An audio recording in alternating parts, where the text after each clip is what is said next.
இல்லை இன்னைக்கு சரத்குமார்லாம் முதலமைச்சர் கனவுங்கிற லெவலுக்கு நாடு ரொம்ப மோசமாக போச்சு. என்னடானா எந்த மாமியா அவர் மாமியா வருத்தப்படுச்சா? நான் கேட்குறேன், சரத்குமாருக்கு எந்த மாமியா வருத்தப்படுச்சு, எந்த பொண்டாட்டி வருத்தப்படுச்சு, இல்லை எத்தனாவது பொண்டாட்டி வருத்தப்பட்டுச்சு? இது ஊடகத்தில் வச்சு கிழிக்கிறேன். கொஞ்சம் கூட கூச்சம்லாம் பேசுறீங்க தானே.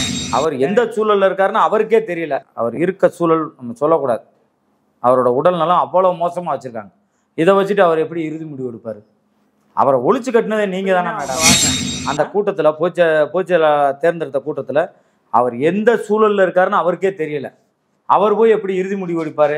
என்ன சும்மா நாடகமா? இந்த அம்மாவுக்கு அந்த கட்சியை அழிக்கிறதுல மிகப்பெரிய ஆர்வம். அதுதான் சார் மிகப்பெரிய வீழ்ச்சிக்கே காரணம். அந்த கட்சியே ஒன்றும்லாம் போயிடுச்சு சார். இவங்க பொதுச் செயலாளர் இருந்தானே, தலைவராக இருந்தானே, நீங்கள் நாளைக்கு பாராளுமன்ற தேர்தலில் என்ன வாங்குறாங்க, வாக்கு வங்கி வாங்குறாங்கன்னு தெரியும் சார். அவர் ஒருத்தரை வச்சு தான் சார் கட்சி. ஏன்னா அந்த கட்சியோட 0% கொண்டு வந்துட்டாங்க வாக்கு வங்கியை. அப்போ எவ்வளோ தூரத்துக்கு 23% இருந்த வாக்கு வங்கியை 0 கொண்டு வந்த பெருமை அம்மையார் பிரேமலதாவுக்கு தான் சேரும். ஏன்னா அவருடைய உடல்நலம் சரியில்லை. அவருடைய கருத்து இதில் எதுவுமே இல்லை. சட்டசபையில் அந்த அம்மாவை நிமிர்ந்து எதிர்த்து பேசின ஒரே ஆண் மகன்னா புரட்சி கலைஞர் விஜயகாந்த் மட்டும்தான். நாக்க துருத்தி சும்மா இல்லை சார். இதெல்லாம் பெரிய வரலாற்று பதிவு. அவர் செஞ்ச வரிசைகளில் எல்லாத்துலேயுமே தலை நிமிர்ந்த தமிழன். ஆனால் இவர் அந்த காலங்களிலே தமிழீழத்தில் போராடிக்கிறதுலே தலைவர் பேரை சொல்லி தமிழீழத்துக்காக தன்னுடைய ஆதரவை தந்து தன் பிள்ளைகளுக்கு பேரை சுற்றி தன்னால் இயன்ற உதவியும் செஞ்சுக்கின்றார் இந்த தமிழீழத்துக்காக. இன்னைக்கு தலைவர் பேரை சொல்லி, நம்ம தலைவர் பேரை சொல்லி, ஈழத்தலைவர் மேதகு தமிழீழத் தலைவனுடைய பேரை சொல்லி கண்ட நாயெல்லாம் பொறுக்கி நாயெல்லாம் பேரை சொல்லி பிச்சை எடுத்து கொடுத்துருக்காங்க. பாருங்க அவர் என்ன நிலைமையில எவ்வளோ சிறந்த தலைவராக விளங்கினால ஒன்றும் இல்லாத பொம்மையா இந்த காலகட்டத்தில், அவர் உடல்நலம் முடியாத காலகட்டத்தில் இது தேவையா? கட்சியை ஒழிக்கிற எல்லாத்துக்கும் மனைவி அமைவது இறைவன் கொடுத்த வரம்னா தலைவர் விஜயகாந்துக்கு இறைவன் கொடுத்த சாபம் தான் சொல்லணும். என்ன சார்? ஏன்னா அவ்வளோ பெரிய நல்ல மனுஷனுக்கு இப்படி ஒரு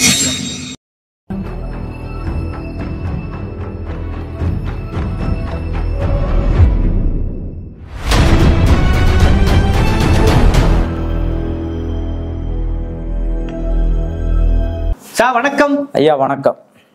இன்னைக்கு தமிழ்நாட்டு அரசியலில் பல்வேறு விஷயங்கள் இந்தியா முழுக்க தமிழ்நாடு முழுக்க பேசும் போல இருந்தாலும் கூட தமிழ்நாட்டில் ஒரு மிக முக்கியமான கட்சியாக கடந்த காலங்களில் வளர்ந்து வந்த தேமுதிக இன்னைக்கு மறுபடியும் பேசும் போல இருக்கிறது. அவர் உடல்நிலை சரியில்லை என்பது எல்லோருக்கும் தெரியும். ஆனால் அவர் மீண்டு வந்து விட்டதாக இன்றைக்கு பொது மேடைக்கு பொதுத்தளத்துக்கு வந்திருக்கிறார். குறிப்பாக அவருடைய செயற்குழு கூட்டம் நடந்திருக்குது. அதில் ஒரு மனதாக திரு விஜயகாந்தோடைய மனைவி பிரேமலதாங்கிறது பொதுச்செயலாளர் தேர்ந்தெடுக்க பெற்றார். இந்த கட்சி கடந்து வந்த பாதை, நீங்களும் உங்கள் மதுரைக்காரங்க, அவரும் உங்களுக்கு நிச்சயமாக உறவு வந்திருக்க வாய்ப்பு இருக்குது. இந்த கடந்து வந்த பாதை இன்றைக்கு பொதுச்செயலாளர் ஆயிருப்பதை எப்படி பார்க்குறீங்க? அவர் மனைவி பொதுச்செயலாளர் எப்படி பார்க்குறீங்க? உண்மையை சொல்ல போனால் மிக வேதனைக்குரிய ஒரு நிகழ்வு தான். மாண்புமிகுன்னு சொல்லலாம் அண்ணனை விஜயகாந்த் புரட்சி கலைஞர். மற்றவங்களுக்கு அவர் புரட்சி கலைஞர், புரட்சி தலைவனுக்கு அடுத்த கட்டமாக தான் இருந்து வாழ்ந்து வந்தவர். ஏன்னா மதுரைக்குன்னு ஒரு பண்பு இருக்குது.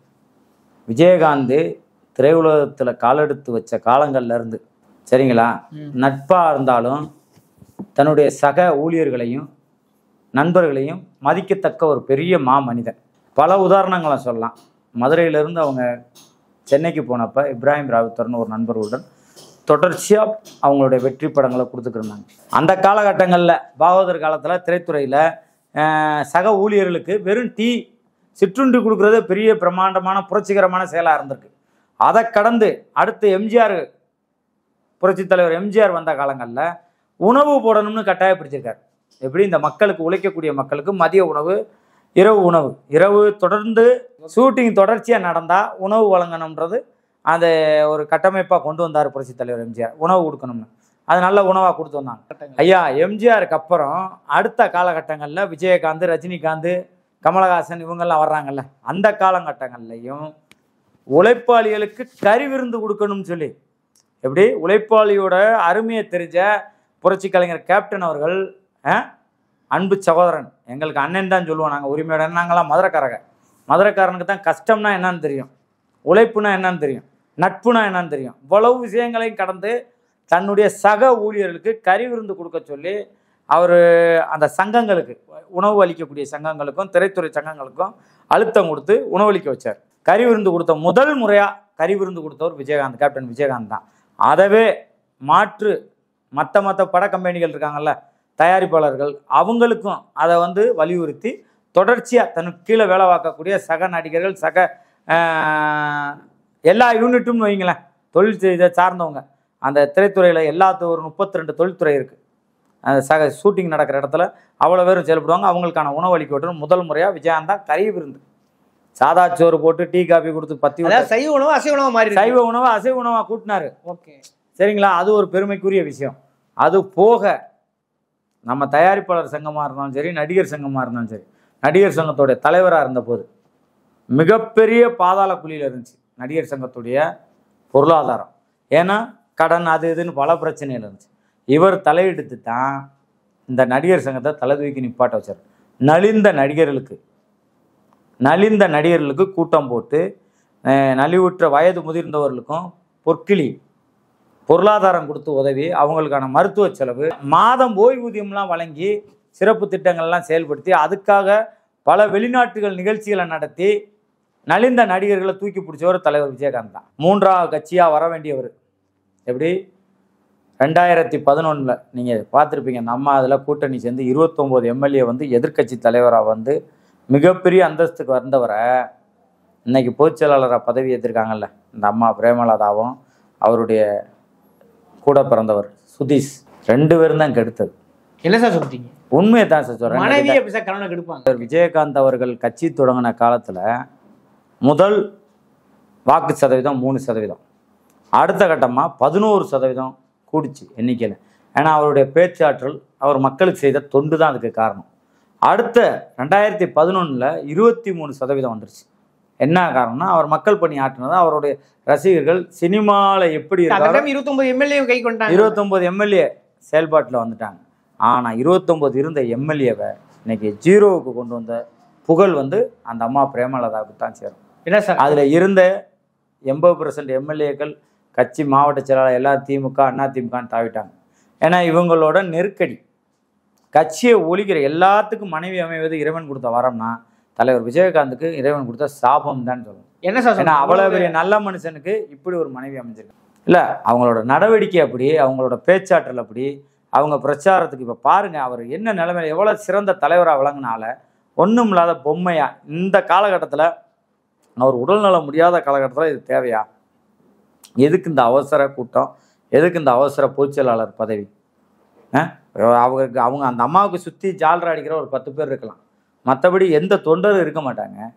ட்ரை சைக்கிள் ஓட்டுறேன் விஜயகாந்த் மேலே எம்ஜிஆருக்கு என்ன மாசு இருந்துச்சோ, எப்படி ஒரு காலகட்டங்களில் எம்ஜிஆருக்கு எப்படி மன்றங்கள் இருந்து அப்படியே கட்சி துவங்கல் எல்லாரும் சேர்ந்து பாடுபட்டாங்களோ அதே லெவலுக்கு குறைஞ்சபட்சம் 80% விஜயகாந்துக்கு இருந்தாங்க.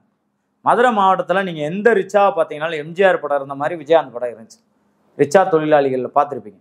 அதே மாதிரி மார்க்கெட்டில் ட்ரை சைக்கிள் தொழிலாளிகள்கிட்ட விஜயகாந்த் படம், அந்த கலர் கொடி தலைவர் மேலே ஏன் அந்த பற்றுனா அவர் தமிழ் ஈழத்து மேலேயும் பற்று வச்சிருந்தார், இந்த தமிழர்கள் மேலேயும் பற்று வச்சிருந்தார்.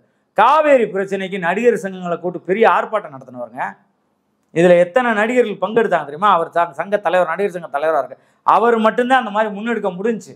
ஏன்னா இந்த மண்ணில் மேலே அக்கறை உண்டவர், இந்த மக்கள் மீதும் மண்ணில் மீதும் தொடர்ச்சியாக அக்கறை கொண்டவர். இது இவருடைய தமிழ் உணர்வை நம்ம புரிஞ்சுக்கிறோம்னா, தன்னுடைய 2 பிள்ளைகளுக்கும் பிரபாகரன் அந்த காலத்திலே பேர் வச்சு, எப்படி பிரபாகரன் அவரே கேப்டன் பிரபாகரன் அழைப்பாங்க. கொல்ல பேருக்கு நம்ம தலைவருடைய தமிழீழ தலைவருடைய பேர் பிரபாகரன்னா, இன்னும் பாமரங்களுக்கு கேப்டன் பிரபாகரன் இவரைத்தான் விஜயகாந்தை தான் பார்ப்பாங்க. ஏன்னா அந்த லெவலுக்கு தமிழர்கள் மேலே ஈடுபாடாக தங்கத்தமிழனாகவும் சுத்த தமிழனாகவும் வாழ்ந்தவர், இந்த மண்ணின் உணர்வோட. இன்னைக்கு தலைவர் பேரை சொல்லி, நம்ம தலைவர் பேரை சொல்லி, ஈழத்தலைவர் மேதகு தமிழீழ தலைவனுடைய பேரை சொல்லி கண்ட நாயெல்லாம், பொறுக்கி நாயெல்லாம் பேரை சொல்லி பிச்சை எடுத்து பொழைச்சிக்கிருக்காங்க. ஆனால் இவர் அந்த காலங்களிலே தமிழீழத்தில் போராடிக்கிறதுலே தலைவர் பேரை சொல்லி தமிழீழத்துக்காக தன்னுடைய ஆதரவை தந்து தன் பிள்ளைகளுக்கு பேரை சூட்டி தன்னால் இயன்ற உதவியும் செஞ்சுக்கின்றார் இந்த தமிழினத்துக்காக. ஆனால் தமிழினத்துக்கு ஒரு குச்சியை கூட பிடுங்கி போடாத அயோக்கிய பயல்கள்லாம் நிறையா விஷயங்களை சாதித்த தலைவர் விஜயகாந்த். ஆனால் இன்னைக்கு இந்த அம்மா தலையெடுத்தாங்களோ, என்னைக்கு இந்த அம்மா கட்சிக்குள்ளே தலையெடுத்தாங்களோ, கட்சி அப்படியே இறங்கு முகமாகவே வந்து ஒவ்வொரு காலகட்டத்திலையும் இன்னைக்கு 0%க்கு வந்துருச்சு கட்சி ஓட்டு. எங்கேயாவது ஒரு இடத்துல ஒரு ஓட்டு இருக்கா, ஒரு கொடிக்கம்பம் இருக்கா? இருந்த எல்லா குடிக்கமும் அதிமுக திமுக மாதிரி இப்படியே போகிறதுல இந்த வயசில் இவங்க வந்து இன்னைக்கு பொதுச்செயலாளர் ஆயிருக்காங்க. இந்த இடம் எந்த நிலைமைக்கு போகுதுன்னு கூட தெரியல. ரொம்ப வருத்தம். நான் என்ன கேட்குறேன், ஒரு கட்சியோட வீழ்ச்சிக்கு அவங்க மனைவி மட்டுமே காரணம் சொல்லுது சரியா? ஐயா, நீங்கள் கேட்குற கேள்வி சரிதான். ஆனால் ஊடால அண்ணனுடைய உடல்நலம் சரியில்லை. அது போக நம்ம மீடியாக்காரங்க, உங்களை போன்ற மீடியாக்காரங்க இருக்கீங்களா, வாயை பிடுங்குறதுல அவர் இயல்பாகவே ஒவ்வொரு மண்ணுக்கும் ஒவ்வொரு குணம் இருக்கும். தமிழனுக்குனாலே வீரம் தனியாக இருக்கும். இந்த மதுரை மண்ணுக்காரனுக்கு கொஞ்சம் ரோசம் அதிகமாக இருக்கும். எல்லாத்தையும் காட்டிலும் கொஞ்சம் ரோசம் அதிகமாக இருக்கும். ஏன்னா ஒரு கேள்வியை ஏட்டிக்கு பூட்டியாக கேட்டாலே அவர் சட்டசபையிலேயே அந்த அம்மாவே எதிர்த்து பேசினவருங்க. சட்டசபையில் அந்த அம்மாவை நிமிர்ந்து எதிர்த்து பேசின ஒரே ஆண் மகன்னா புரட்சி கலைஞர் விஜயகாந்த் மட்டும்தான். என் நாக்க துருத்தி சும்மா இல்லை சார், இதெல்லாம் பெரிய வரலாற்று பதிவு. அவர் செஞ்ச வரிசைகளில் எல்லாத்துலேயுமே தலை நிமிர்ந்த தமிழன். அது சட்டசபையாக இருந்தாலும் சரி, நாடக சினிமா துறையாக இருந்தாலும் சரி, சினிமா சங்கங்களாக இருந்தாலும் சரி, பொது விஷயங்களில் துணிச்சலாக பதிவிடக்கூடிய ஒரே ஆள் விஜயகாந்த் தான். அதை நீங்கள் ஊடகவியலாளர் பத்திரிகையாளர்கள் ஊடகமாட குறுக்கு கேள்விகளை கேட்டு அவரை வந்து கொந்தளிக்க விட்டு இந்த பொது ஊடகங்களில் அவரை அசிங்கப்படுத்தினீங்க. அது ஒரு பெரிய மன உளைச்சல். அவர் நடந்தது நடத்திட்டீங்க. அவர் உடல்நல குறைவை வச்சு கொஞ்சம் கொஞ்சமாக அந்த கட்சியும் இன்னைக்கு அழிச்சிட்டீங்க. நீங்கள் மீடியாக்காரங்க அவரை ஒரு தவறாக சித்தரித்து அந்த கட்சியை வீழ்ச்சி அடைய வச்சுட்டீங்க. சரிங்களா? அடுத்த கட்டமாக இந்த அம்மா முன்னெடுத்தாங்கல்ல, கூட்டணி சம்மந்தமாக பேசுகிறோம் அரசியலில், ஒரு சித்தாந்த முறைப்படி இல்லாமல் கண்ட இடத்துக்கெல்லாம் கூட்டிகிட்டு போய், ஏன்னா ஒரு ஒழுங்குபடுத்த முடியாத நிலைமையில் தன்னுடைய சுயநலத்துக்காக இந்த ஒட்டுமொத்த தொண்டர்களையும் அடகு வச்சு அந்த கட்சியை சீரழிச்சிட்டாங்க. பச்சையாக சொல்லணும்னா அவங்க அந்த மக்களையும் தேமுதிக தொண்டர்களையும் தன்னுடைய சொந்த சொத்தாக பார்த்துட்டாங்க. அதை கொண்டு போய் எங்கேயோ அடகு வச்சுட்டாங்க. எங்கே வைக்கிறோம்னே தெரியாமல் கூட சில நேரங்களில் கூட்டணி வச்சுருக்காங்க. ஏன்னா அந்த கட்சியோட 0% கொண்டு வந்துட்டாங்க வாக்கு வங்கியை. அப்போ எவ்வளோ தூரத்துக்கு 23% இருந்த வாக்கு வங்கியை 0 கொண்டு வந்த பெருமை அம்மையார் பிரேமலதாவுக்கு தான் சேரும். ஏன்னா அவருடைய உடல்நலம் சரியில்லை, அவருடைய கருத்து இதில் எதுவுமே இல்லை. இவங்களும் இவர் பாசிட்டிவ் பார்க்கக்கூடாதா சார்? அதுதான் சார் மிகப்பெரிய வீழ்ச்சிக்கே காரணம். அந்த கட்சியே ஒன்றும்லாம் போயிடுச்சு சார். இவங்க பொதுச்செயலாளர் இருந்தானே, தலைவராக இருந்தானே, நீங்கள் நாளைக்கு பாராளுமன்ற தேர்தலில் என்ன வாங்குறாங்க, வாக்கு வங்கி வாங்குறாங்கன்னு தெரியும் சார். அவர் ஒருத்தரை வச்சு தான் சார் கட்சி. அவர் எப்பயுமே சொல்லுவார், மக்களுடையும் கடவுளுடையும் தான் கூட்டணி, நான் யாரோடையும் கூட்டணி இல்லைன்னுன்றவர் தான் சார். அதிமுகவில் கூட்டணி சேர்ந்தார், வளர்ச்சி அடைஞ்சிக்கிட்டே போனார். ஆனால் இந்த அம்மா இழுத்துட்டு போகிற பாதை சரியில்லாத பாதை. இல்லை சார், நீங்கள் என்ன சொன்னாலும் அவர் இறுதி முடிவு வந்து கூட்டணியாக இருக்கட்டும், ஏதாவது அவரை எடுப்பாருன்னு தீர்மானம் நிறைவேற்றிருக்காங்க இன்னைக்கு. இல்லை ஐயா, இதெல்லாம் ஒரு பெரிய கேலி பொருள். அவங்களுக்கு தெரியலையா? அவருக்கு சுயநினைவே இல்லாமல் வச்சுருக்காங்க சார். அவருடைய பேசக்கூட முடியாது. இப்போ சமீபத்தில் ஆஸ்பத்திரியில் இருந்தார், உங்களுக்கு தெரியும், ஊடகவியல் எல்லாருக்கும். அதுவும் ஃபோட்டோஸு இன்றைக்கி ஹாஸ்பிட்டலில் இருந்ததையும் வச்சுக்கோங்க. இப்போயுமே அவங்க வாருங்க அந்த கூட்டத்தில் பொதுச்செயலாளர் தேர்ந்தெடுத்த கூட்டத்தில் அவர் எந்த சூழலில் இருக்காருன்னு அவருக்கே தெரியல. அவர் போய் எப்படி இறுதி முடிவு எடுப்பார்? என்ன சும்மா நாடகமா? இந்த அம்மாவுக்கு அந்த கட்சியை அழிக்கிறதுல மிகப்பெரிய ஆர்வம் இருக்கு போல. வளர்ந்து வந்த கட்சி சார், லட்சக்கணக்கான தொண்டர்கள் அவங்க பின்னாடி இருந்தாங்க. 23% ஓட்டுனா சும்மாவா? கிராமந்தோறும் தெரிஞ்சவர். இந்த அம்மா என்னைக்கு கால் எடுத்து வச்சாங்களோ அந்த கட்சி நாசமாக போச்சு சார். இன்னமும் அப்படி பொய்ய சொன்னால் யாராவது நம்புவாங்களா? மக்கள் நம்புவாங்களா? இதை நம்புகிற மாதிரியா இருக்குது. அவர் இறுதி முடிவு எடுப்பார்னா அவர் எந்த சூழலில் இருக்காருன்னு அவருக்கே தெரியல. அவர் இருக்க சூழல் நம்ம சொல்லக்கூடாது. அவரோட உடல்நலம் அவ்வளோ மோசமாக வச்சுருக்காங்க. இதை வச்சுட்டு அவர் எப்படி இறுதி முடிவு எடுப்பார்? அவரை ஒழிச்சு கட்டினதே நீங்கள் தானே மேடம்? இல்லையே, இறுதியாக தான் சொல்ல வர்றீங்க. இறுதியாக என்ன சொல்கிறேன், இது தேமுதிக அழிவோட பாதையில் போயிடுச்சுன்னு தான் சொல்ல முடியும் சார். நல்ல மனிதரை ஒட்டுமொத்தமாக 0 ஆக்கி வச்சுருக்காங்க. இதுதான் தமிழக முன்னேற்ற கழகத்தோட வேதனைக்குரிய பதிவுன்றோம். ஏன்னா நல்ல மனிதர், மக்களுக்கும் இந்த மண்ணுக்கும் தொடர்ச்சியாக ஏதோ தன்னால் முடிந்த உதவிகளை செஞ்சுக்கிட்டே வந்தவர். இந்த தமிழ் மக்கள் எதிர்பார்த்த ஒரு தலைவர் இன்னைக்கு ஒன்றும் இல்லாமல் நாசமெல்லாம் பண்ணிட்டாங்க. அதுக்கு கண்ட வயலாக ரோட்டில் தெரியா நான்ட்டு இன்னைக்கு விஜயகாந்துக்கு அப்புறம் நாங்கள் தானே. இப்போ காமெடியாக கூட சரத்குமார் சொன்னதெல்லாம் பார்த்துருப்பீங்க. ஆமாம், அதெல்லாம் ஒரு தலைவனா? என் மாமியார் நான் முதலமைச்சர் ஆகலைன்னு வருத்தப்படுதுன்னு சொல்கிறாப்புல. அப்படி தலைவங்களுக்கு மத்தியில் எந்த மாமியான்னு எல்லாரும் கேட்க, அவரை வளர்த்து விட்டதே நம்ம விஜயகாந்த் தான். புலன் விசாரணை கேப்டன் விஜயகாந்த்.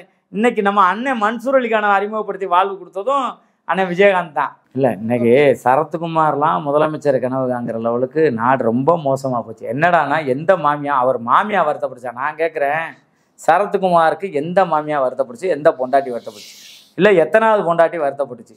இது ஊடகத்தில் வச்சு கிழிக்கிறேன். கொஞ்சம் கூட கூச்சம்லாம் பேசுகிறீங்களாண்ணே.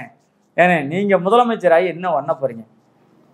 நீங்கள் உங்கள் மாமியா எத்தனாவது மாமியா கேட்டுச்சு உங்களை? இவர் புரட்சி கலைஞர் இப்படி ஆகிட்டாருன்னு நாங்கள் வேதனையில் இருக்கோம். நீங்கள் என்னென்னா முதலமைச்சர் ஆகலைன்னு வருத்தப்பட்டுக்கிறீங்க. உங்கள்கிட்ட என்ன கொள்கை இருக்குன்னு? தலைவர் கட்சியே நாசம் பண்ணிட்டாங்க. தமிழ் மண்ணுக்காக பல போராட்டங்களை முன்னெடுத்துங்க. இன்னைக்கு வளர்ந்து நிற்கிறான் பாருங்க நம்ம உரிமையான சகோதரன் வடிவேலு. அவனுக்கு அடைக்கலம் கொடுத்தவன், சினிமாவில் பல பிரபலங்களை வாழ வச்சவன். இன்னைக்கு சிறு நடிகர்கள்லாம் நிறையா பேர் புகழக்கூடிய, நிறையா பேர்கள் வீட்டில் விளக்கறியக்கூடிய, வீடு வாசல் கட்டி கொடுத்து அவங்க வாழ்வாதாரத்தை உயர்த்தியவர் தங்க தமிழன் விஜயகாந்த். புரட்சி தமிழன் விஜயகாந்த் தான் அந்த வேலையை செஞ்சார். சரத்குமார் யாருக்காவது ஒரு வீடு கட்டி கொடுத்துருக்காரா? நீ எல்லாம் ஆசைப்படலாமா முதல்வரா? இல்லை பிரேமலதா முதல்வராக ஆசைப்படலாமா? இந்த கட்சியை அடிச்சு ஒடிச்சு ஒழிச்சதுல பிரேமலதாவுக்கு பெரும் பங்கு. தன்னுடைய சொந்த சொத்தை அழிக்கிற மாதிரி அழிச்சிட்டு இருக்காங்க. இது ரொம்ப மன வருத்தத்துக்குரிய செயல் தெரியுமா? இவங்க பொதுச் செயலாளரை ஏற்றுக்கிட்டதை, பொதுச் செயலாளர் பதவி ஏற்றுக்கிட்டாங்கல்ல, இது தமிழ்நாட்டு மக்கள் ஒருபோதும் தேமுதிக தொண்டர்கள் ஏற்றுக்கிற மாட்டாங்க. 4 சொம்படிக்கிற அல்லக்கைன்னா ஏற்றுக்குருவாங்க. உண்மையான விஜயகாந்துடைய ரசிகர்களோ தொண்டர்களோ இதை ஏற்றுக்கிற மாட்டாங்க. இது தேமுதிக அழிகிறதுக்கான 100% வாய்ப்பு தான். நன்றி சார். நன்றிங்கய்யா.